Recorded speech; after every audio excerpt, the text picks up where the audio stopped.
ព្រះបានជាពលរដ្ឋសាមសិស្សទាំងអស់នៅថ្ងៃនេះសូមផងគាត់បានយល់ពីព្រះនៃសាររបស់ព្រះអង្គដែលតកតងទៅនឹងការបង្កើតរបស់ព្រះជាម្ចាស់នៅលើអ្វីៗទាំងអស់អរគុណព្រះអង្គព្រះអានៅក្នុងនាមរបស់ម្ចាស់ព្រះគ្រីស្ទហើយខ្ញុំជួយចុះបានចុះយើងមើលនៅក្នុងព្រះគម្ពីរលោកបាត់បាទព្រះគម្ពីរលោកបាត់ចំពោះទី1ខ1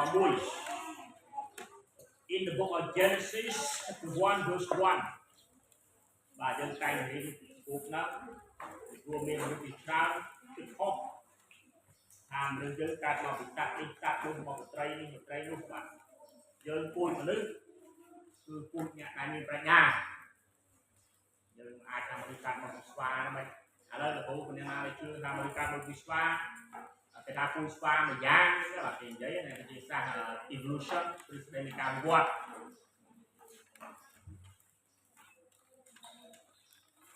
បាទអញ្ចឹងក្រុមអ្នកវិទ្យាសាស្ត្រដែលនិយាយទៅទៅនឹងទ្រឹស្ដី evolution ទ្រឹស្ដីវិវត្តហើយខែនៃវិទ្យាថ្នាក់ទី10ខែនៃវិទ្យាថ្នាក់ទី1គេរៀនអំពីទ្រឹស្ដីហ្នឹងគេបកប្រែពីទៅប្រទេសរុស្ស៊ីកាលពីមុនថាសូអញ្ចឹងគេបកប្រែហើយគេបង្កើតតាមជាមេរៀនដាក់នៅតាមសាលាផ្សេងៗតាមប្រទេសកម្ពុជាយើងឬក៏នៅក្រៅប្រទេសមួយចំនួនគេដាក់ការនៅក្នុងប្រព័ន្ធអប់រំលោកគេនិយាយថាគឺតទៅតែហ្នឹងចឹងពេលលោកថាពេលលេងមាត់បិទជាបើកតាមយូរចេះបានមានប្រាជ្ញាតែបន្តឯនៅអញ្ចឹងនៅទៅវល់ហើយអ្នកស្ដាប់កើមានប្រាជ្ញាហើយចាំពីហ្នឹងតែយើងអាចស្ដាប់អត់មានប្រាជ្ញាទេអាពិសិដ្ឋខាងក្រោយអីជួយត្រង់អូខេអញ្ចឹងយើងមើលភូមិនេះចាក់តងនឹងវិទ្យាសាស្ត្រហើយនៅក្នុងកពីហើយគ្រូឲ្យយកទឹកខ្លួនឯងថាតើមួយណាត្រឹមត្រូវដោយសារក្រុមអ្នកវិទ្យាសាស្ត្រមួយចំនួនគេនិយាយថាមនុស្សយើងកើតមកពីស្វាឥឡូវនេះគេស្រាវជ្រាវថាមនុស្សមិនមែនត្រឹមតែកើតមកពីស្វាទេដំបូងកើតមកពីត្រីហើយពេលដែលត្រីរស់ស៊ីអស់ចំណីក្នុងទឹកវាចាប់ដើមវាមកវាលើកោកពេលដែលវាវិវត្តវាតែដូចជាសត្វស្វាហើយស្វាវាជាយើងតាទៅដើរឡើងតែជាមនុស្សបាត់ទៅបាត់អស់នេះរាប់លានឆ្នាំមុនគេនិយាយថារាប់លានឆ្នាំមុនបាទអាហ្នឹងក៏ដល់គូអ្នកវិទ្យាសាស្ត្រដែលសិក្សាពីទ្រឹស្ដី evolution ហើយបើយើងចោទសួរយ៉ាងងាយបើយើងចោទសួរយ៉ាងងាយបើគេនិយាយថាមនុស្សកើតមកពីស្វាឥឡូវយើងបើយើងនិយាយពីកែបមានការវិវត្តទៅថាសត្វក្នុងកែបដំបូងវាកូនក្អកទៅកូនក្អកទៅវាចាប់ដើមកូនក្អកវាទៅជាកូនក្អាត់ហើយទៅតឡនតនហើយទៅជាក្នុងកែបអញ្ចឹងតែកូនកែបអីហ្នឹងវាវិវត្តអញ្ចឹងអានេះជាប្រភេទពូជនៃកង្កែបហើយពូជនៃកង្កែបតែមកខ្សែស្រឡាយនៃកង្កែបគឺកង្កែបអស់បើគីគួរឯងយល់របស់និយាយបើពូជគីគួរគឺគីគួរបើពូជកង្កែបបើពូជត្រេងដែរបើពូជហ៊ីងមិនដែរហ៊ីងទៅជាកង្កែបហើយទេបើមនុស្សកើតមកពីស្វាចូលមិនចេះណាយើងអត់គិតសម័យក៏ពិបាកទទួលស្គាល់ដែរប៉ុន្តែពួកអ្នកវិទ្យាសាស្ត្រគេបង្កើតទ្រឹស្ដីលោហើយនិយាយទៅមនុស្សជាច្រើនគេទទួលស្គាល់ទ្រឹស្ដីត្រឹមត្រូវតែក្រោយមកសម្បត្តិអ្នកបង្កើតទ្រឹស្ដីនឹងទទួលស្គាល់ខ្លួនឯងថាអត់ត្រឹមត្រូវទេតែបានបោះពុំទូទាំងពិភពលោកបាត់ហើយទុកលេងជាប់បាត់ដល់ពីរ៉ាទុកលេងជាប់បាត់ទុកបាត់ឥឡូវយើងទៅឲ្យមើលរូបភាពមួយ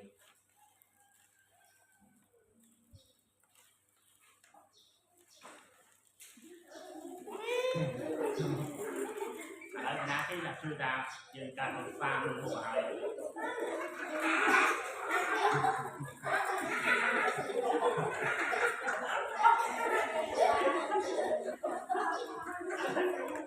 វយើងអាចថាមនុស្សកើតមកស្វាមិនជឿ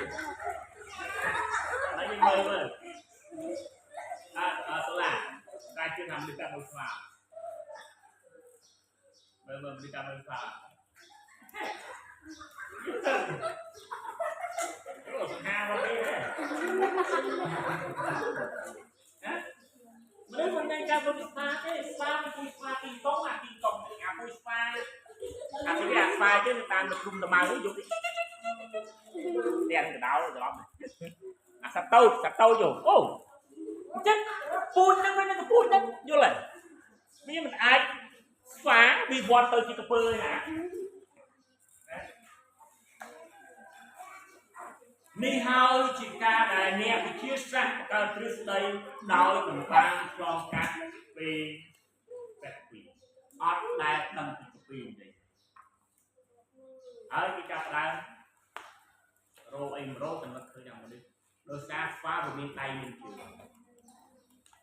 មានក្បាលមានដេកមានកំបោះទៀងទៅមនុស្ស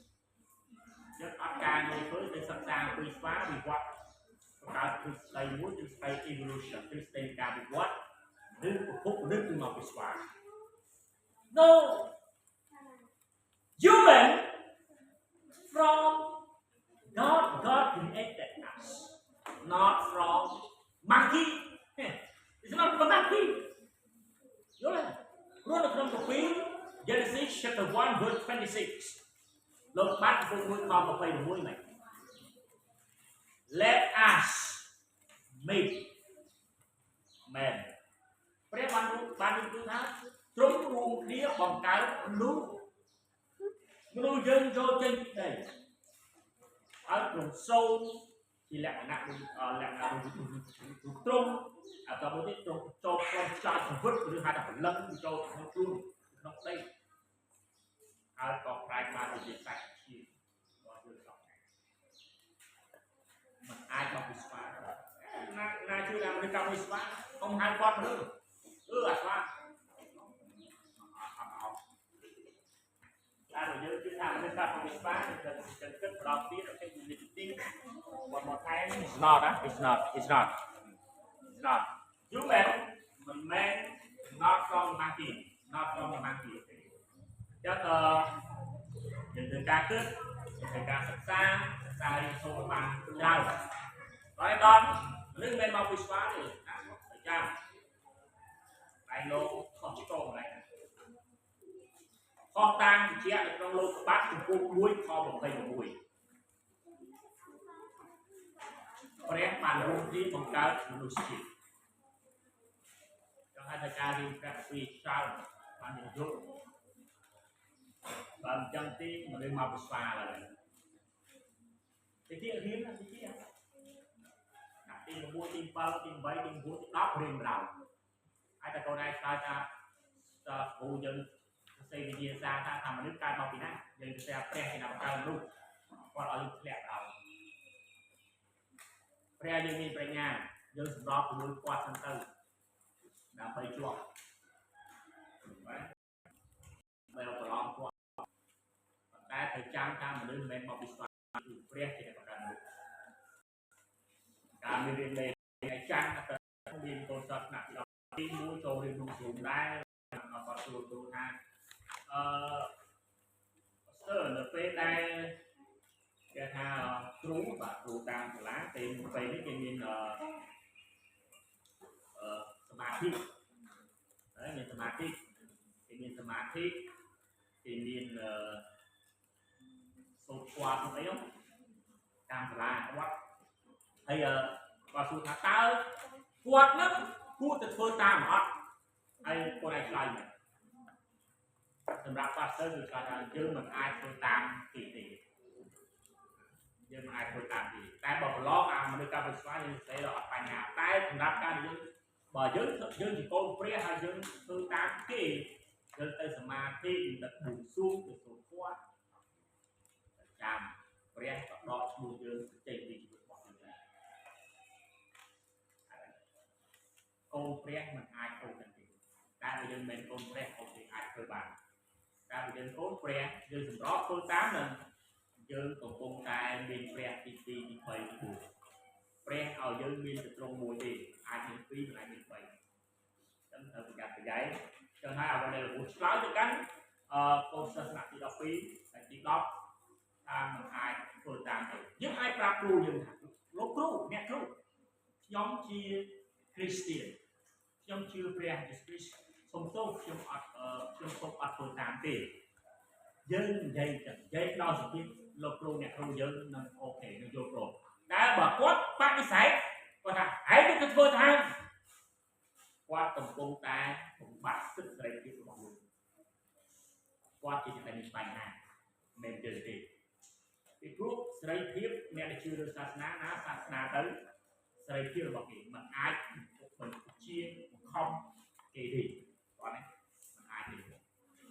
យើងអាចមានសិទ្ធិសេរីភាពយើងអាចប្រាប់ថាអូសំទោសលោកគ្រូខ្ញុំមិនអាចធ្វើអីគេចឹងទេភាសាខ្ញុំជឿព្រះស្វីជាព្រះគ្រូរបស់ខ្ញុំហើយខ្ញុំទៅបងខ្ញុំអាចធ្វើបាន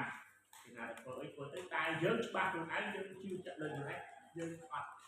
គាត់ក៏អត់មិនខឹងនេះដែរគាត់អត់ខឹងទេណាស់ទៅ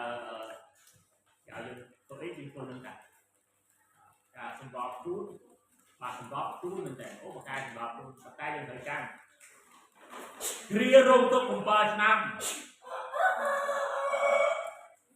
អ្នកដែលប្រកបបកាយសម្របខ្លួនហ្នឹងគឺអាណពេលហ្នឹងគេតាមកាត់កយើងចោលគេតាមបាញ់យើងចោល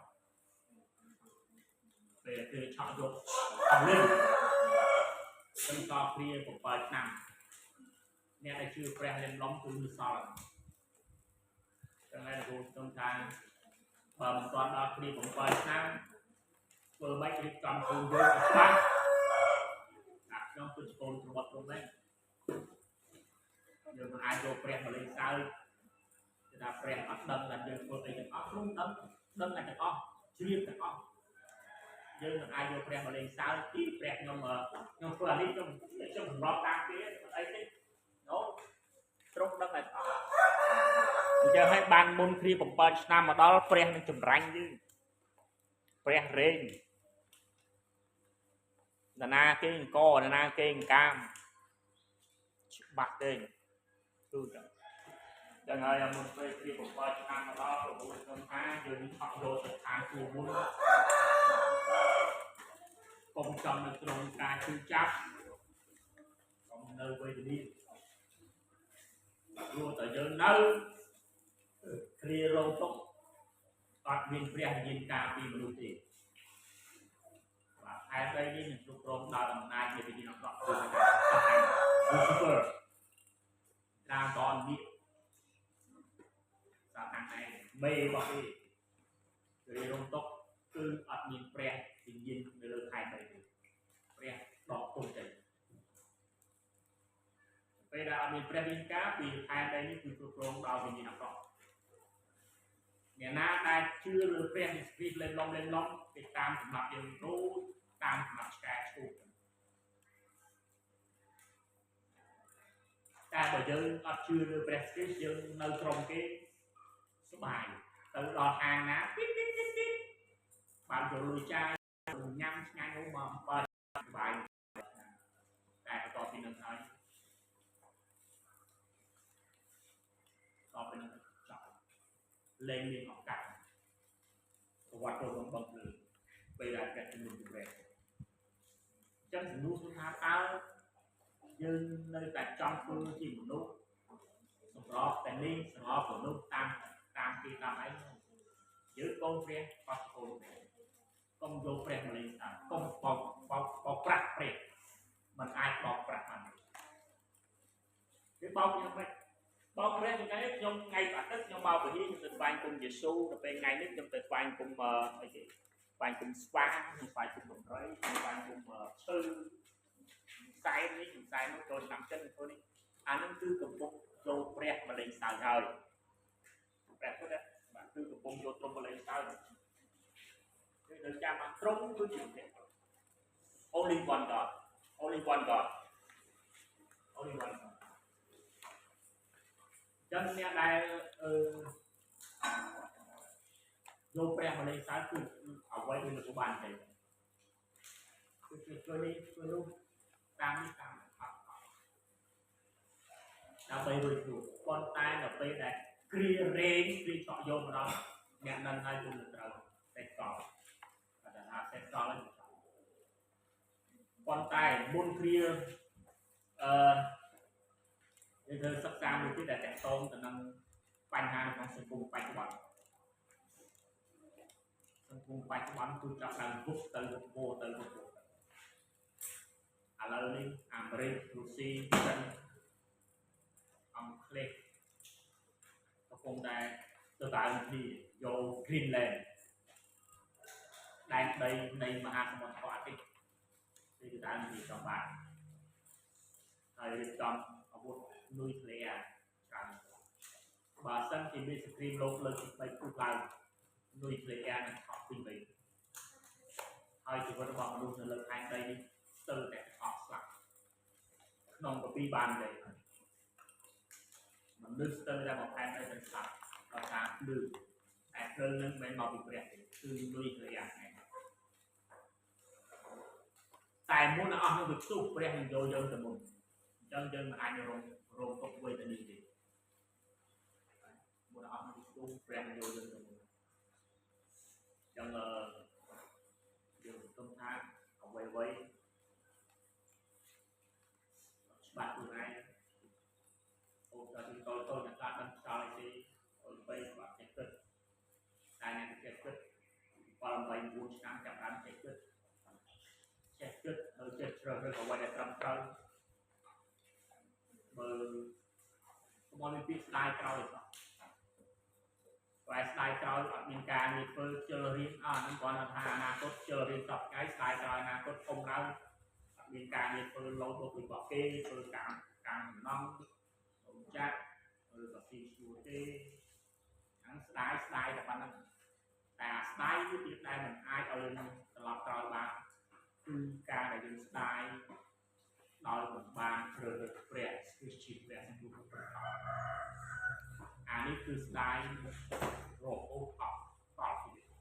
មិនតែមកជីវិតទេរហូតរួចទេបំភ្លឺជីវិតអ្នកដែលមាន